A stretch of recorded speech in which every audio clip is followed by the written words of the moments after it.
welcome, I'm Lloyd, and this is the Dressing Gown Diary Week 3 preview, and obviously Week 2 review. What a weekend we have had of rugby.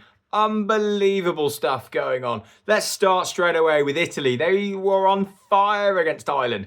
Ireland really struggling for fluidity, working out how to play, and Italy really brought some intensity. They led at half-time 5-10, had opportunities, but didn't quite have enough. Ireland held out against mounting enormous pressure. Playing Italy is no longer the free hit that it used to be. They really are bringing some intensity. Ireland, they are struggling to work out how to play at the moment. Is there still a Lions hangover? Is there an issue about Farrell coming back into the fold? Don't know. We'll come on to that in a bit more. Second game of the weekend. Wow. Scotland do love the Calcutta Cup, don't they? Absolute firing start. 3 tries. Bang, bang, bang. Henry Oundle. Very harsh yellow card in my thoughts. The sending off though, no complaints about that. You can't challenge in the air like that when you're on a yellow. Here's a stat for you though. This was mentioned by one of my South African followers, Dylan. He did talk about more top teams, but I had a look through the stats. England's record away from home against Scotland, France and Ireland is woeful. They have only won twice since 2016. They go up to Scotland to get humped every week. They lacked intensity on this trip. Were they believing their own hype? They got past a scrubby Wales team, but really, against Scotland just brought the intensity, brought the flair, brought the way of playing. There was so much dynamism in the way they played. They just got blown away. England couldn't front up. They couldn't find the emotional pressure points to really exert themselves within the match. So Scotland will be absolutely delighted. The writing was on the wall potentially for Gregor Townsend, but comes up trumps with an 11-point win that no one saw coming. This is the second result in the Six Nations against the handicap, with Italy beating Scotland in round 1, the other one. This is why we all love the Six Nations. Unfortunately, I had predicted that England would win. That was Freddie's flutter, which I came up well short, woefully short. Never rely on England, hey? Is that what they say?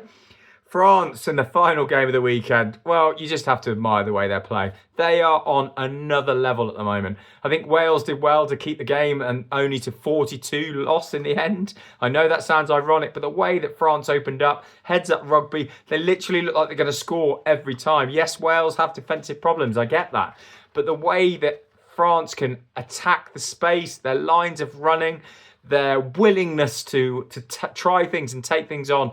Charles Olivon has been immense this Six Nations so far. His angles of running, his pace as well, and obviously the winger, BRE, unbelievable. He is just another level. So France just ploughed through. They took their foot off the gas again, but they won't care. They're building a Grand Slam possibility. So this weekend's games kicks off 2:10.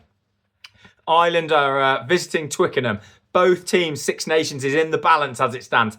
Either lose, they are definitely out. They are done and dusted. England, they've made quite a few changes. They brought Pollock in at number 8, trying to bring that stardust. Freeman has moved to the right wing. Arundel keeps his place despite the red card last week. Lawrence comes into the centres. Ireland made quite a few changes to the back line as well. Crowley in for Pendergast, who isn't even into the squad. That's quite a big change in at 10. Ireland will be looking to try and get a foothold in the game in the pack, I think. That's where they see their strengths. Obviously, you've got Lowe with a massive boot on him as well on the wing. But it's going to be a tight affair. Ireland haven't shown that fluidity, but can England really get going, get motoring and impress the home crowd, which is what they really want to see. The 4:40 game sees Wales host Scotland. I mean, where to start with Wales? They've now lost 23 out of 25. They're on a 14-run losing streak in the Six Nations. It's just awful. There were 57,500 there last week for the France game. They reckon there's going to be about 68 maybe this weekend. There's quite a few from the Lighthorner shoulders that are attending, so you have fun and behave yourselves down in Bath, gentlemen. Kinghorn and Van der Merwe in for Scotland. Scotland, can they back up the performance against England? That really is the question on everyone's lips. This is an easy run out for them, or it should be. Surely Wales cannot cause any issues for Scotland. They are giving Hamer Webb a debut on the wing. Is this the best 15 that Wales can put out? Well, they've got Sam Costello in at 10. Wales just don't have the cattle. They don't have the players. They've got to find something deep within themselves. Can they just make it competitive into the last 10 minutes? That's a big question. The final game of the weekend sees France host Italy on Sunday.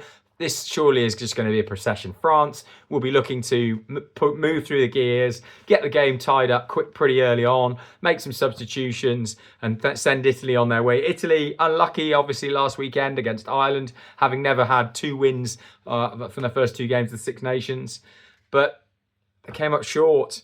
They're the only away win as well is an interesting one. In the first 2 rounds was France, obviously, at Wales. Everyone else has been a home win. This is a bit unusual. Normally it's about a 50-50 win rate. So will that change this weekend? Ireland will certainly be hoping so. Italy, I'm not really sure. Scotland will surely chalk up a win in Cardiff. So Freddie's flutter for the weekend. I'm 1 from 1 so far. Hey, never back England. Well, I have a feeling they're going to pile the points on. I haven't been impressed with the way Ireland played so far. So you can get England at 8.5 points on the handicap. That means you back them. There will be England minus 8.5. So you think that they'll win by 9 points. Get your money on. Enjoy the weekend. I'll be watching Cov take on West Brom. Hopefully backing up their enormous win against Borough. Play up Sky Blues. Up Wales. Let's go.